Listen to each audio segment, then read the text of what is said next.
self-realization is the only revolution on this planet for mankind.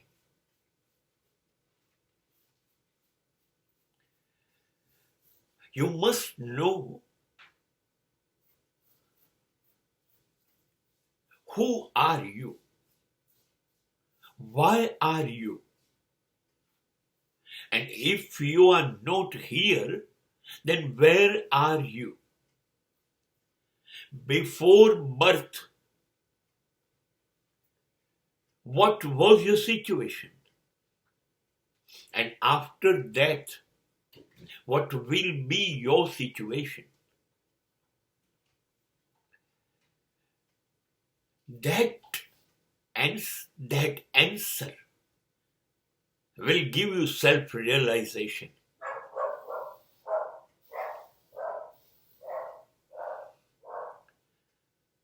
And if you will not realize this regarding yourself,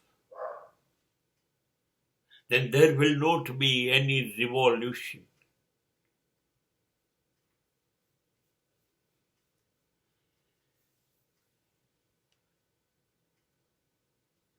તમારું નામ, તમારી જાતિ, તમારું સરનામું, તમારા માતા પિતા, તમારો ધર્મ, તમારો સંપ્રદાય, તમારું શિક્ષણ, તમારી પ્રતિષ્ઠા, તમારી સંપત્તિ, તમારી સત્તા, આમાંનું કશું જ તમે નથી. You are something different. You are something else. આ બધા સિવાય તમે કશુંક છો. બાદ કરી કાઢો તમારી અંદરથી તમારા સગાઓ, સંબંધો, સંપત્તિ, સમૃદ્ધિ, સત્તા, પ્રસિદ્ધિ, આ બધું બાદ કરી કાઢો. પછી જે બચ્યું હોય તમે છો. And still I have to say, even you are not your body. તમારું શરીર પણ તમે નથી, કેમ કે એ બાળી નાખવામાં આવશે ને પછી એ રાખ થઈ જશે. હવે તમે બોલો, હવે તમે શું છો? And that is a self-realization. હવે તમે જિંદગી એના માટે જ જીવો છો, કાં તો શરીર માટે, કાં તો સગા માટે, કાં તો સંપત્તિ સમૃદ્ધિ માટે, સત્તા માટે, પ્રતિષ્ઠા માટે, આના માટે જીવો છો ને એ તો તમે છો નહીં.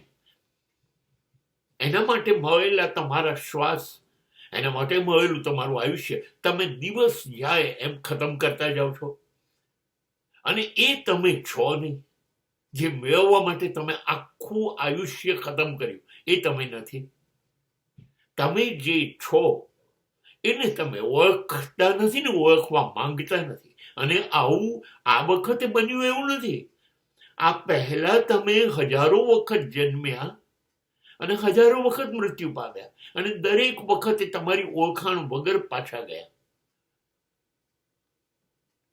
અને દર વખતે ઈશ્વર દયાળુ છે, તમને મોકલે છે, જા શોધી કાઢ તું શું છું. So we need self-realization, and that will be a revolution.